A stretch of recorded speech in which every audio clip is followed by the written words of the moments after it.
여러분 안녕하십니까? 강신업 변호사입니다. 교도소 내에서 끔찍한 폭행 사건이 벌어졌습니다. 이 소식 빠르게 전하겠습니다. 아직 강신업TV 구독자가 아니신 분께서는 지금 구독 버튼을 눌러서 강신업TV를 구독해 주십시오. 더 좋은 방송으로 보답해 드리겠습니다. 교도소를 보낸 사람들, 그러니까 자식이라든지 또는 지인이라든지 하여튼 이 관련된 사람들이 교도소에 가 있는 사람들은 편하게 잠을 못 잡니다. 특히 말이죠. 자녀가 교도소에 가 있다? 아마 바늘빵 썩일 겁니다. 교도소에서 누구한테 맞지는 않는가, 밥은 제대로 먹고 있는가, 이런 것들 말이죠. 지금이야 많이 좋아졌다고 하지만 과거에는 폭행이 비일비재했고 정말 교도소 갔다가 몸성하게 나오면 다행이다, 이렇게 생각을 했던 거 아니겠습니까? 그런데 말이죠. 이 백주 대낮에, 이 대명천지에 2024년에 대한민국에서 교도소에서, 그것도 수감자끼리가 아니라 이 교정 직원이 연루된 폭행 사건이 벌어졌습니다. 50대 수감자가 내장 파열을 당한 것인데요. 그래서 복강 내 출혈까지 발생을 했고요. 그래서 지역 내 병원으로 이송을 했으나 거기서 지금 치료할 수 있는 의사가 없어서 말이죠. 대학병원으로 긴급 이송을 하는 이런 급박한 사태가 벌어졌습니다. 이거 엄청난 사건입니다. 대전 교도소인데요. 아니, 교도소 내에서 아직도 폭행이 있는지, 이것도 참 끔찍스럽고요. 그 다음에 어떻게 수감자끼리가 아닌 지금 교정 직원이 수감자와 공모해서 다른 수감자를 그야말로 이렇게 개패듯 때리는 이런 사건이 벌어졌는지, 내장 파열이라고 한다면요, 이거는 그야말로 영화에 나오는 것처럼 마구 두드려 팼다는 얘기입니다.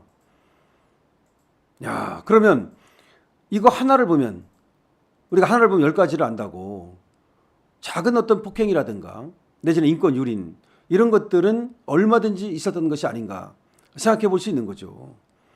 교도소라고 하는 곳 끔찍한 곳입니다. 무서운 곳입니다.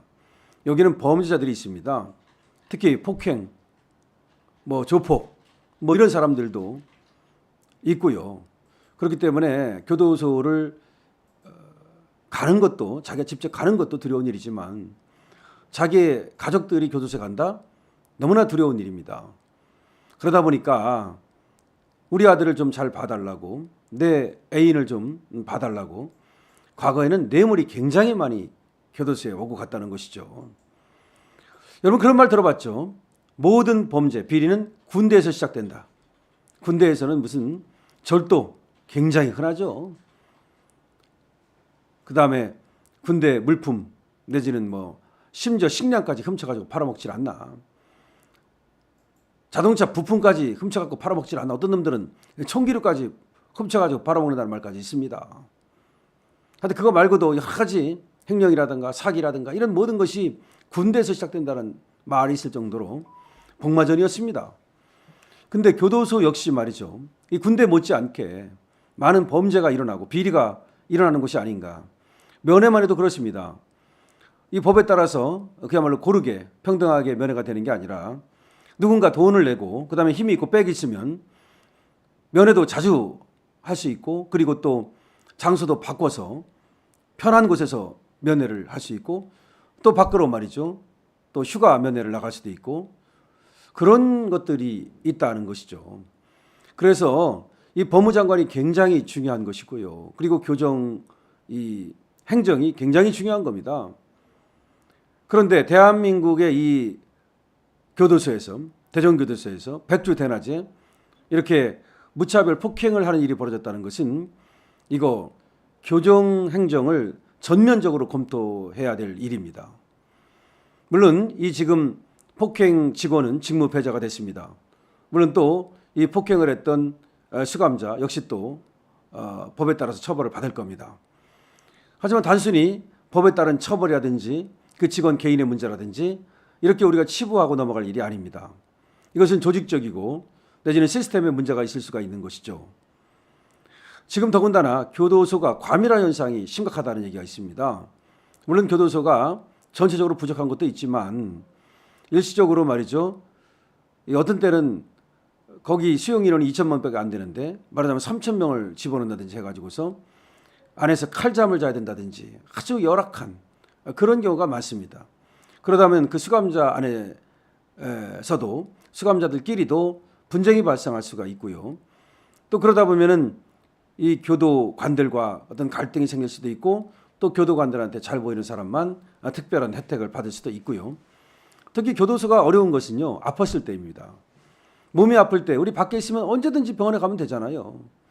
교도소에 있으면요, 죽지 않으면 병원에 못 간다는 말이 있을 정도로 웬만해가지고는 병원에 안 보내줍니다. 근데 이것도 때로는 이해할 것도 없는 건 아니에요. 꾀병을 부리는 사람들이 있긴 있어요. 하지만 꾀병을 부리는 사람들이 있다고 해서 진짜 아픈 사람도 그냥 내박쳐 두고 그러면 그건 또 안 되는 거거든요. 그러니까 인권 유린이 가장 심하게 일어나는 곳이 바로 교도소다는 겁니다. 그래서 교도소에 이제 의사들이 있어요. 근데 의사들의 수를 늘려야 된다고 생각합니다.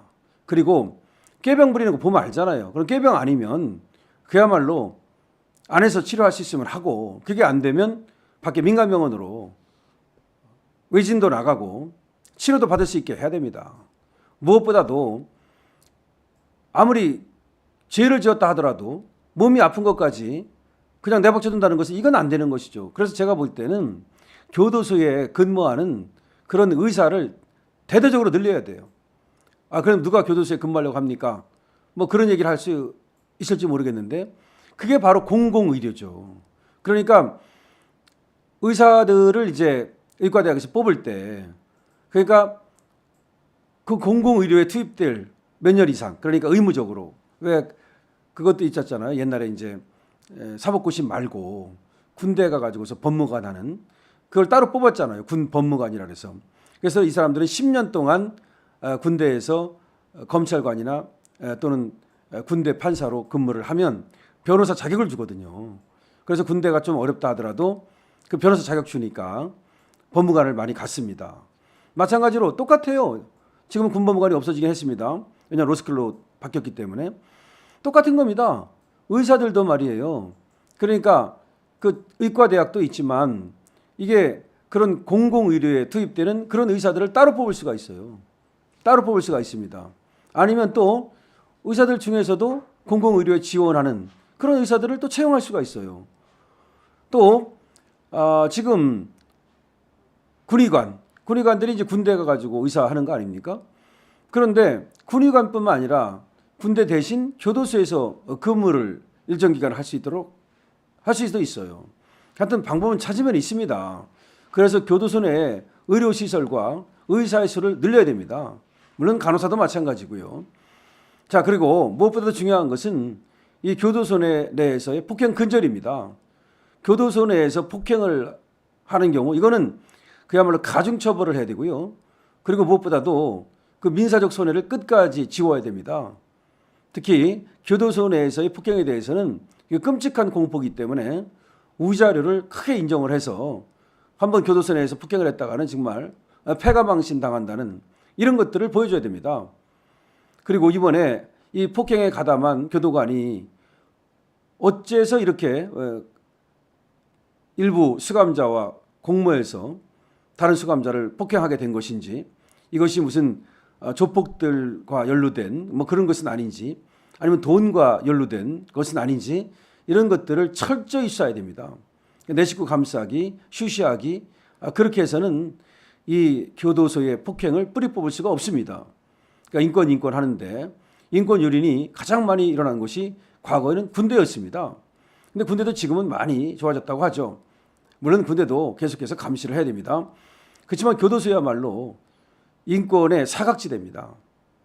인권 유린이 언제든지 벌어질 수 있는 그런 경계 지역입니다. 위험한 지역입니다. 따라서 법무부 장관을 비롯한 이 법무 행정하시는 분들은 교도소 내에서의 폭행 근절이라든가 내지는 교도소 내에서 말이죠. 폭행 말고도 또 교도관과 또 수감자 사이에 뭐 돈 빌리고 갚고 하면서 돈 문제 같은 게 많이 생기고요. 또 수감자들끼리도 말이죠. 밖에 있는 가족들과 연계해 가지고서 여러 가지 또 돈 문제가 생기고 그런다고 합니다. 이거 교도소 내에서 이렇게 되면은 분위기가 완전히 그야말로 상당히 아주 혼란스러워지고 그런 것들을 미리미리 막는 그런 교도행정 필요합니다. 이번에 대전교도소에서 있었던 끔찍한 폭행 사건, 이런 것들이 다시는 있으면 안 되겠다는 생각이 드는데요. 사건 발생 후에 교도소 측은 조사에 들어갔습니다. 그리고 폭행 의혹이 제기된 해당 직원을 직무에서 배제했습니다. 그리고 이렇게 얘기를 하고 있습니다. 해당 사건과 관련해서 대전지방교정청 광역특별수사팀이 이 폭행자의 에 대한 수사에 들어갔다는 거고, 그 다음에 이제 피해를 당한 사람의 어떤 그 피해 경위와 피해 발생 과정 이런 것들을 엄중하게 조사하고 있다. 구체적인 사건 경위는 조사 중이다. 이렇게 밝혔습니다. 그러니까 결국은 이 대전지방교정청의 또 광역특별수사팀이라고 이렇게 교도소를 수사하는 특별한 어떤 그런 팀이 있습니다. 이 팀이 이제 수사에 들어간다는 것인데요. 피해자, 가해자, 그리고 이 직무 배제된 이 폭행에 가담한 직원, 그리고 물론 교도소장까지 포함해서 전반적으로 이 문제를 파헤치고 수사해야 될 겁니다. 강실업 TV입니다.